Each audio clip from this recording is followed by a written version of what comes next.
नमस्ते एवरीवन, आपका मेरे चैनल में बहुत बहुत बहुत स्वागत है। हे एवरीवन, आज का ये वन शॉट एफएफ किसी के जन्मदिन के मौके पर है, जिनका नाम सुमैया अली है। तो पहले मैं उन्हें विश कर दूँ। हैप्पी बर्थडे सुमैया जी, आपको आपका जन्मदिन बहुत बहुत मुबारक हो। आई होप आपकी ज़िंदगी में हमेशा खुशियाँ बनी रहे और आप हमेशा इसी तरह मुस्कुराती रहे। आई नो ये वन शॉट छोटा है और मुझे कल के दिन लाइव में ही पता चला कि आपका बर्थडे है, तो मैंने जल्दी से इसे तैयार किया है। आई होप आप सभी को ये पसंद आएगा। और हाँ, एक्चुअली मैंने इसकी एंडिंग सोचा नहीं है, वो आप लोग ही डिसाइड करेंगे कि इसका एंडिंग कैसा होना चाहिए। आई नो इस पार्ट को सुनने के बाद आप मुझसे सेकंड सीज़न की ज़िद ज़रूर करेंगे, क्योंकि ये स्टोरी है ही ऐसी कि शायद मुझे दूसरा पार्ट बनाना होगा। तो वो बाद में ही देखेंगे, वो आप लोग मुझे बताइएगा, ठीक है? अभी तो इससे ही शुरू करते हैं, ओके? स्टोरी की स्टार्टिंग होती है गुसु लान के क्लाउड रिसोर्सेज से। सभी जगह बर्फबारी हो रही है। क्लाउड रिसोर्सेज बर्फ से ढका हुआ है। वहीं एक कॉटेज के अंदर एक 10 साल का बच्चा आग के पास बैठे हुए है और अपनी हथेलियों को आग के पास ले जाकर उन हथेलियों से अपने गालों को गर्माहट दे रहा है। वो बच्चा पूरी तरह वाइट क्लोथ्स में कवर है और दिखने में बहुत ही ज़्यादा खूबसूरत, दूध की तरह सफ़ेद, और ठंड की वजह से उसकी नाक और गाल की लाली उसकी क्यूटनेस को और भी ज़्यादा बढ़ा रही है। वो बच्चा अपने आप को सिकोड़ कर बैठा हुआ है क्योंकि उसे ठंड लग रही है। तभी उस कॉटेज के अंदर कोई आता है और उस कॉटेज के दरवाजे को अच्छे से बंद कर देता है ताकि ठंडी हवा अंदर ना आए। वो भी एक लड़का है, करीब 15 साल का। उस लड़के के हाथ में बहुत सी लकड़ियां हैं जो शायद वो आग में जलाने के लिए लेके आया होगा। वो लड़का उस 10 साल के लड़के के पास आकर पास में ही जल रही आग पर और भी ज़्यादा लकड़ियां डाल देता है और वो 15 साल का लड़का उस 10 साल के बच्चे को देखता है, जिसे शायद कुछ ज़्यादा ही ठंड लग रही है क्योंकि वो बच्चा काँप रहा है। वो 15 साल का बच्चा ये देखकर कॉटेज के एक तरफ जाता है और अपने हाथ में एक वाइट कलर का गरम और मोटा सा अपर रूप जो शायद उसी का है, उसे लेकर उस 10 साल के बच्चे के अराउंड रैप कर देता है। वो बच्चा उस बड़े से अपर रूप से पूरी तरह ढक चुका था। वो छोटा बच्चा अपना सर ऊपर कर उस 15 साल के लड़के को देखता है। 15 साल का वो लड़का कहता है, क्या तुम्हें अभी भी ठंड लग रही है? वो 10 साल का बच्चा कहता है, नहीं काका, अब ठंड नहीं लग रही। वो 15 साल का बच्चा एक स्माइल कर उस बच्चे के सर पर पैट करता है और उसके साइड में आकर बैठ जाता है। वो छोटा बच्चा कहता है, काका, क्या आप मुझे वो मोटी किताब वाली कहानी नहीं सुनाने वाले? वो किताब कब से लिखी हुई रखी है, लेकिन आपने अभी तक उसकी कहानी मुझे नहीं सुनाई। क्या आप आज भी उसकी कहानी नहीं सुनाने वाले हैं? वो 15 साल का लड़का थोड़ी देर उस छोटे लड़के को देखता है और फिर एक स्माइल के साथ कहता है, ठीक है, मैं तुम्हें आज उस किताब को पढ़कर सुनाता हूँ। वो छोटा लड़का बड़ी से स्माइल के साथ कहता है, सच्ची काका, आप मुझे वो मोटी वाली किताब की कहानी बताएंगे?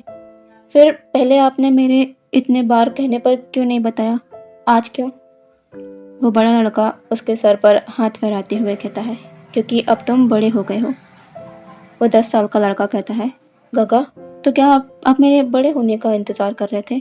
उसके बाद ही आप मुझे उस किताब को पढ़कर सुनाने वाले थे? वो बड़ा लड़का कहता है, ऐसा ही समझ लो, क्योंकि शायद अब वो वक्त आ गया है जब तुम सब कुछ जानो। तुम्हारा वो सवाल जो लेकर तुम हमेशा मेरे ग्रैंडफादर और अंकल के पास जाया करते थे, आज उनके जवाब तुम्हें मिल जाएंगे। वो बच्चा ये सुनकर एक्साइटेड हो जाता है और कहता है, क्या सच में आप मुझे उनके बारे में बताने वाले हैं? क्या ये किताब पर उनके बारे में लिखा हुआ है? वो बड़ा लड़का बस अपना सर हाँ में हिला देता है। थोड़ी देर बाद वो किताब दोनों के ही सामने थी, जिस पर लिखा हुआ था, अनवेवरिंग लव, अटूट प्यार। वो छोटा बच्चा शांति से अपने गग्गा की लैप में सर रखकर लेटा हुआ था और वो बड़ा लड़का उस किताब को खोलता है और गहरी सांस लेकर उस किताब को पढ़ने लगता है। अब हम उस किताब की कहानी को सुनते हैं। कहानी या फिर सच्ची घटना आखिरी में जानेंगे। ओके। क्लाउड ओएसिस के गेट पर किन्हीं अनएक्सपेक्टेड गेस्ट की एंट्री होती है। वो 3 लोग हैं, एक अल्फा, एक ओमेगा और उनके साथ एक बच्चा जो दिखने में 10 या 9 साल का लग रहा है। वो एक अल्फा है। गेट पर मौजूद डिसिपल उन्हें ग्रीट करते हुए कहते हैं, जी आप कौन और आप लोगों को किससे मिलना है? सामने जो 3 शख्स हैं वो भी उन्हें ग्रीट करते हुए कहते हैं, कृपया क्या आप सेक्ट लीडर लान चिंगजन से ये बता देंगे कि उनके दोस्त वे चांग से उनसे मिलने आए हैं। वो डिसिपल कहते हैं, जी आप यहीं पर हमारा इंतज़ार करिए, हम अभी पूछ कर आते हैं। वे चांग से कहते हैं, जी हम यहीं पर हैं, आप उनसे पूछकर हमें बता सकते हैं। वो डिसिपल सेक्ट लीडर से ये बताने चले जाते हैं कि उनके कोई दोस्त आए हैं। वो लड़का, छोटा सा लड़का, उस पूरी जगह को देखता है और कहता है, बाबा हम कहाँ आए हैं? वो अल्फा जो उस बच्चे का बाबा है वो कहता है, गुशान ये गुशु का क्लाउड ओएसिस है, यहाँ पर हमारे दोस्त रहा करते हैं, मेरे और तुम्हारी माँ के दोस्त, हम उन्हीं से मिलने यहाँ पर आए हैं। उस बच्चे की माँ, गुशान की माँ जिसका नाम कांक्षा शरण है, वो कहती हैं, विंग क्या तुम्हें ये जगह पसंद नहीं आई? वो बच्चा कहता है, नहीं माँ, ये जगह बहुत ही खूबसूरत है और यहाँ पर कितनी ज़्यादा शांति है। उसके माँ बाबा गुशान के इस बात पर स्माइल करते हैं और कहते हैं, हाँ यहाँ पर लोग इसी तरह शांति के माहौल में रहना पसंद करते हैं। वो बच्चा अपना सर हाँ में हिला देता है। तभी उन्हें एक आवाज़ आती है, वे चांग से। वो तीनों ही अपना सर ऊपर कर सामने की ओर देखते हैं जहाँ पर एक इंसान वाइट क्लॉथ्स में खड़ा हुआ है जो वे चांगसे की उम्र का ही लग रहा है। वे चांगसे आगे आकर उन्हें ग्रीट करते हुए कहते हैं, सेक्ट लीडर लान चिंगजन सामने आकर वे चांगसे को रोकते हुए कहते हैं, वे चांगसे ये क्या कर रहे हो? क्या तुम भूल गए कि हम दोस्त हैं? मेरे सामने तुम्हें ऐसा करने की जरूरत नहीं है, तुम्हें तो मेरे गले लगना चाहिए। यह कहकर लान चिंगजन वे चांगसे को हक करते हैं। कांग्से सरन आगे आकर लान चिंगजन को ग्रीट करती है। लान चिंगजन भी उन्हें ग्रीट करते हैं और कहते हैं, आपका क्लाउड ओएसिस में बहुत बहुत स्वागत है। कांग्से सरन कहती है, धन्यवाद सेक्ट लीडर लान। और लानी कैसी है? लान चिंगजन कहते हैं, वो ठीक है, चलिए अंदर आइए, सारी बातें यहीं पर करना है क्या? और लानी आपसे मिलकर बहुत खुश होगी। लान चिंगजन की नज़र वी वुशान पर जाती है। वो कहते हैं, वी चांग से क्या ये तुम्हारा बेटा है? वी चांग से कहते हैं, हाँ ये मेरा बेटा है। वी वुशान सामने आकर लान चिंगजन को ग्रीट करता है। लान वुशान के सर पर हाथ रखते हुए कहता है, बहुत अच्छा है, क्या ये एक अल्फा है? वे चांग से कहते हैं, हाँ ये एक अल्फा है। लान चिंगजन कहते हैं, अच्छा मेरा बेटा लान शिचन भी एक अल्फा है, वो भी 6 साल का है। चलो अंदर चलो, मैं आप लोगों को सभी से मिलवाता हूँ।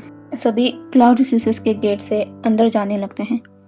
वो लोग अंदर अच्छे से पहुंचे भी नहीं थे, तभी एक ओमेगा डिसिपल जल्दी से लान चिंगजन के पास आती है और कहती है, सेक्ट लीडर जल्दी चलिए लान फरिन के पास, हीलर भी वहाँ पर पहुँच गई हैं। ये सुनकर लान चिंगजन जल्दी से उनके कक्ष की ओर जाने लगते हैं। वे चांगसे और कांक्षा शरण उन्हें देखते हैं। कांक्षा शरण कहती है, क्या हुआ? क्या लानी को कुछ हुआ है? क्या वो ठीक है? वे चांगसे कहते हैं, चलिए हम भी चल के देखते हैं।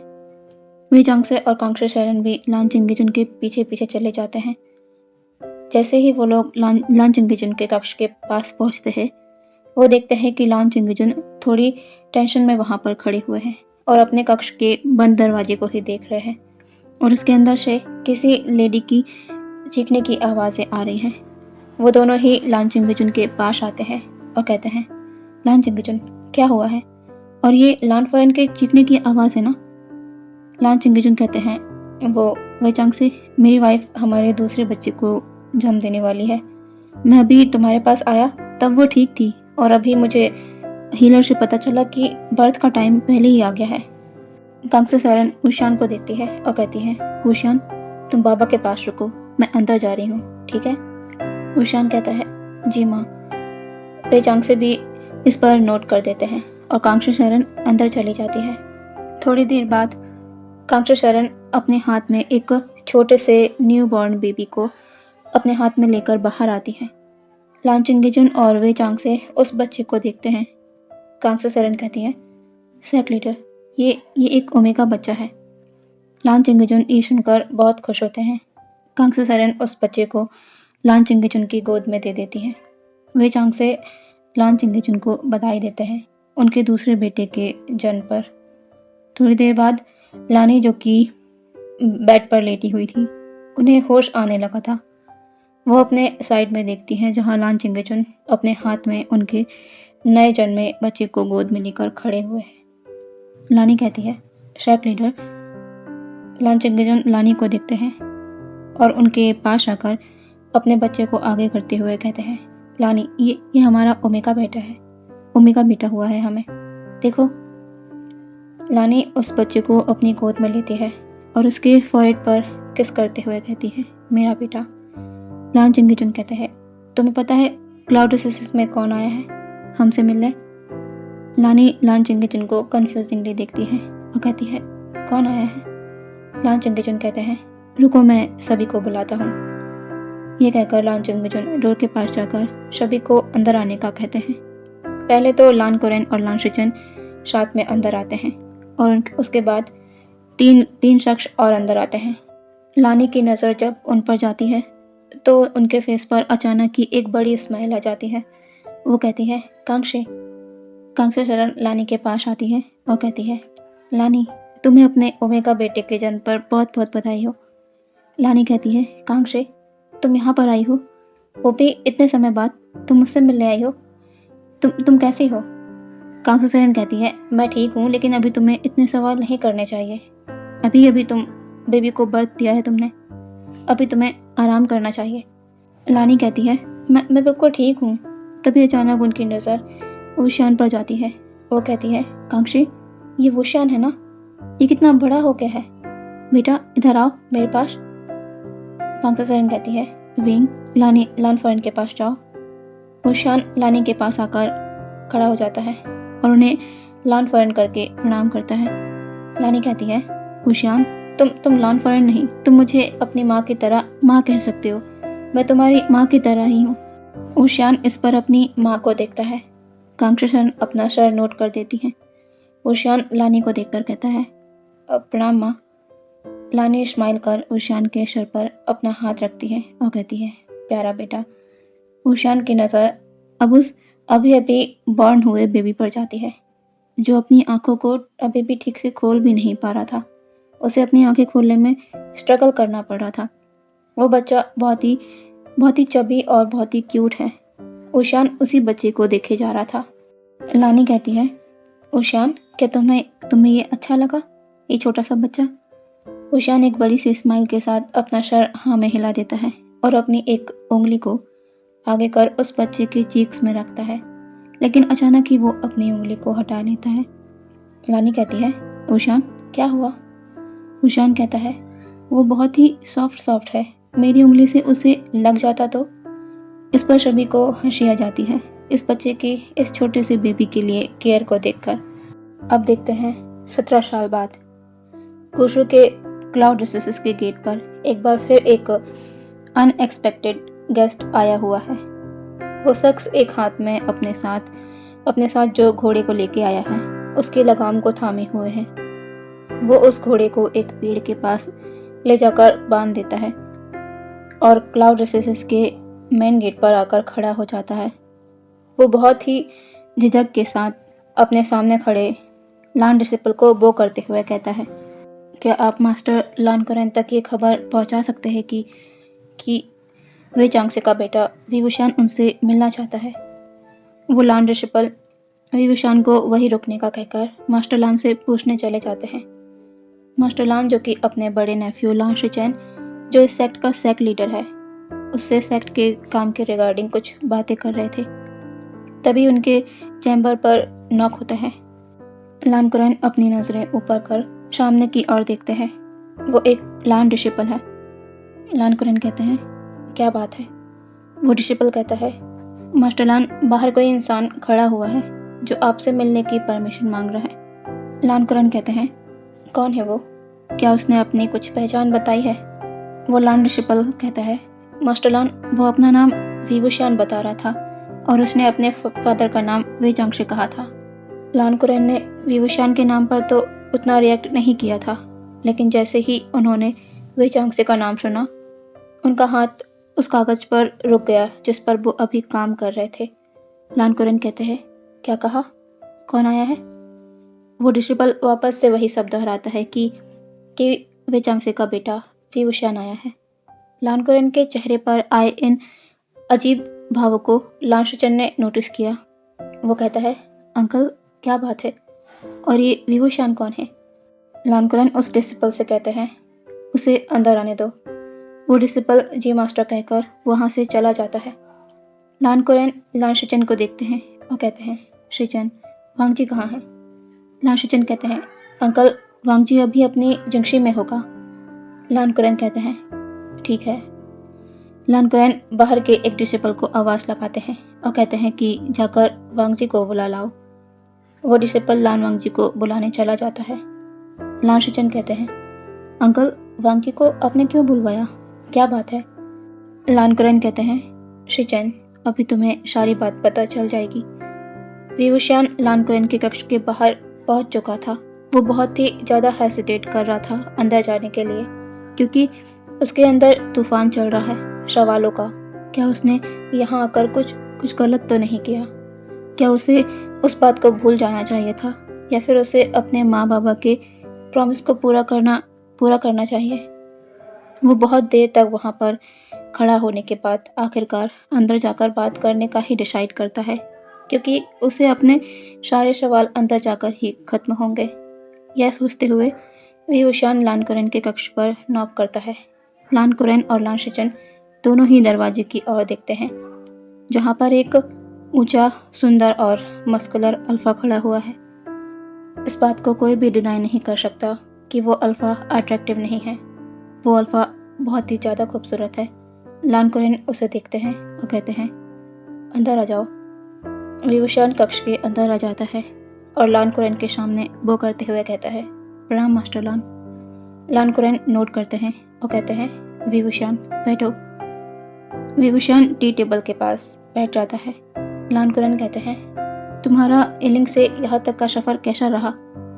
विवुशियान कहता है, जी ठीक रहा सफ़र। लान कुरैन नोट करते हैं और कहते हैं, बहुत दुख हुआ था ये खबर सुनकर कि तुम्हारे माँ बाबा अब इस दुनिया में नहीं रहे। विवुशियान इस पर अपनी नज़रें नीची कर लेता है।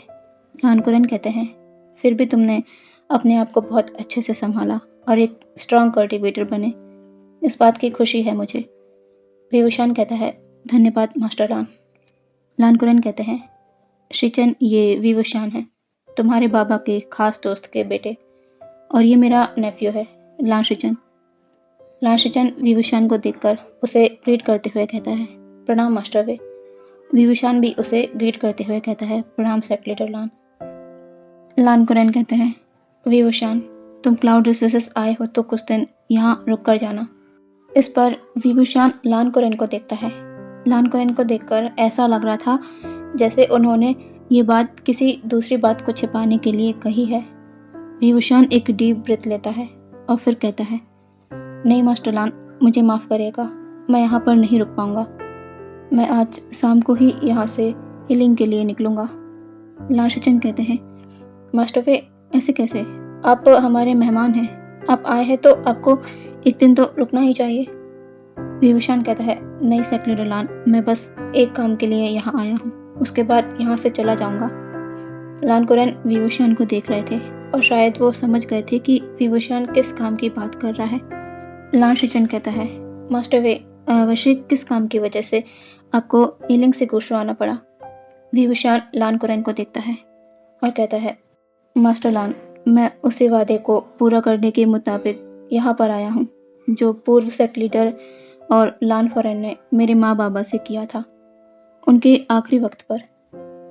लांशचन विभूषण की इस बात पर कंफ्यूज लग रहा था, क्योंकि उसे विभूषण की कही बात समझ नहीं आई कि यहाँ किस प्रॉमिस की बात हो रही है।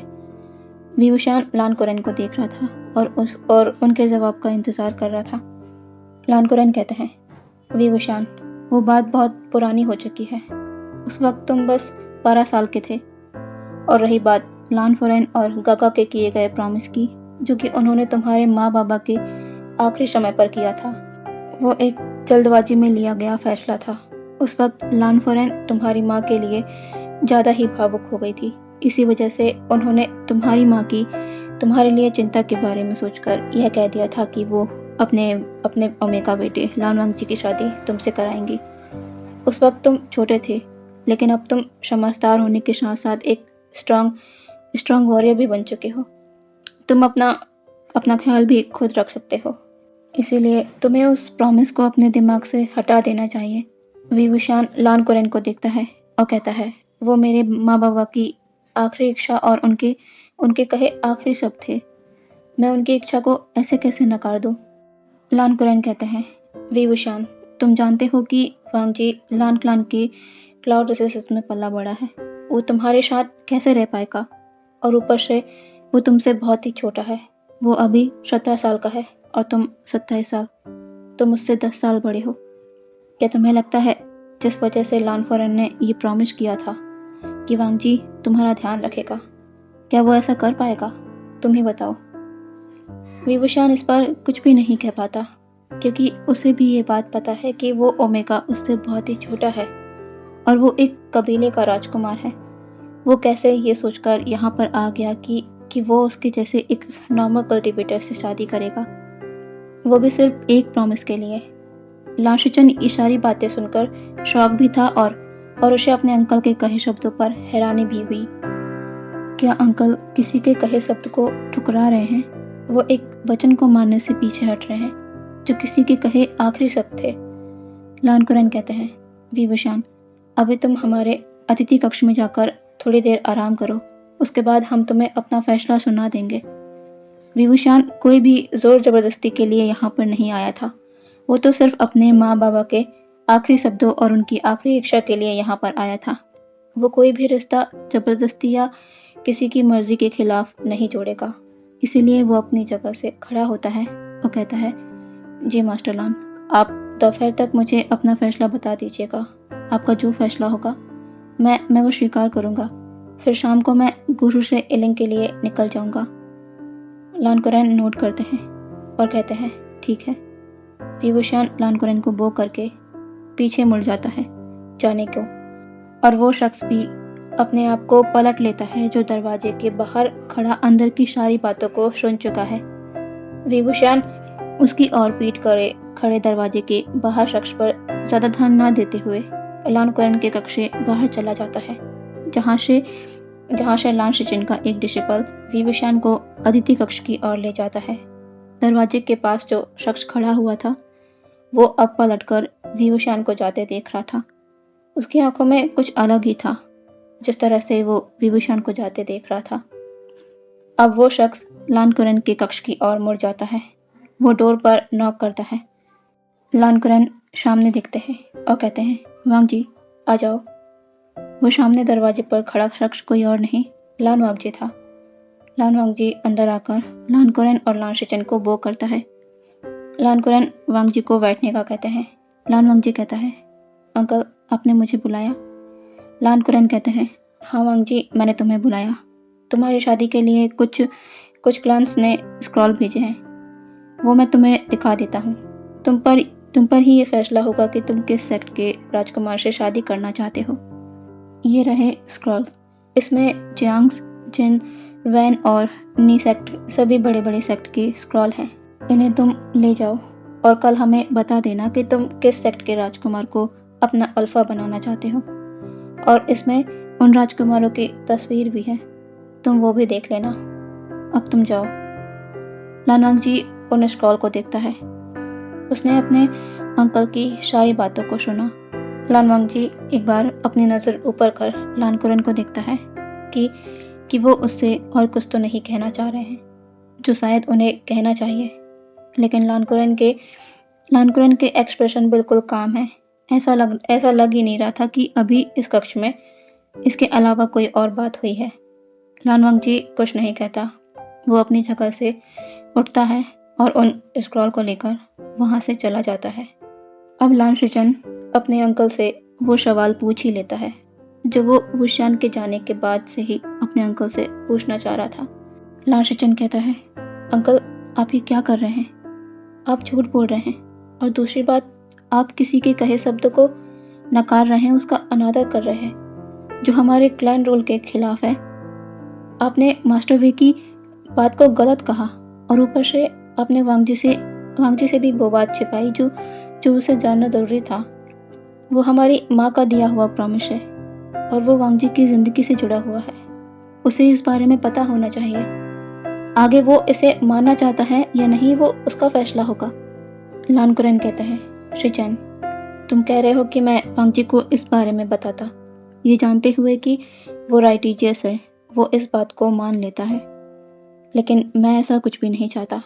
वांगजी विवुशियान के साथ नहीं रह सकता। वो एक बड़े सेक्ट के राजकुमार का ओमेगा बनेगा, ना कि किसी रॉक कल्टिवेटर का। और तुम इस बारे में वांगजी से कुछ नहीं कहोगे। अभी हम विवुशियान को अपना फैसला बता देंगे और बात यहीं पर खत्म हो जाएगी।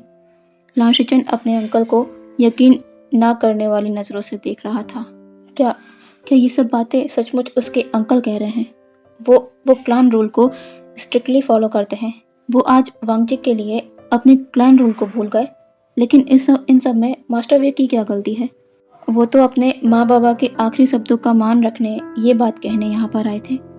अंकल ने ये सही नहीं किया। अब हम देखते हैं मेन हॉल में, जहाँ पर विवुशियान खड़ा हुआ है और लानकुरन उसके सामने है। लान शिचन भी वहीं पर उपस्थित है। विवुशियान कहता है, मास्टर लान आप अपना फैसला मुझे बता सकते हैं। लानकुरन कहते हैं, वैसे तो मैंने पहले ही कह दिया था कि लान वांगजी तुम्हारे साथ नहीं रह पाएगा, और अब ये और भी पॉसिबल नहीं हो सकता, क्योंकि लान वांगजी के लिए हमने नी सेक्ट लीडर नी मिंगजे से शादी की बात कर ली है। इसलिए हमें माफ़ करना विवुशियान, लान वांगजी की शादी तुमसे नहीं हो सकती। विवुशियान को लग रहा था कि शायद यही होगा, लेकिन उसे एक उम्मीद भी थी कि कहीं मास्टर लान फॉरेन और उसकी माँ के प्रॉमिस के बारे में थोड़ा और सोचेंगे तो शायद अपना फैसला बदल लेंगे। लेकिन उसका ये सोचना भी गलत साबित हुआ। विवुशियान कहता है, ठीक है मास्टर लान, मुझे आपका फैसला मंजूर है। अब मुझे जाने की आज्ञा दीजिए। लानकुरन कहते हैं, ठीक है। लान शिचन पीछे खड़े बेबस होकर ये नज़ारा देख रहे थे। विवुशियान के साथ उसके अंकल ने सही नहीं किया। सॉरी एवरीवन, मैं इसको कंप्लीट नहीं कर पाई। मैंने सोचा था कि मैं इसे कंप्लीट कर दूंगी, लेकिन नहीं कर पाई। बहुत देर हो गई, थोड़ी सी मुसीबत आ गई थी, प्रॉब्लम हो गई थी, इसी वजह से नहीं कर पाई।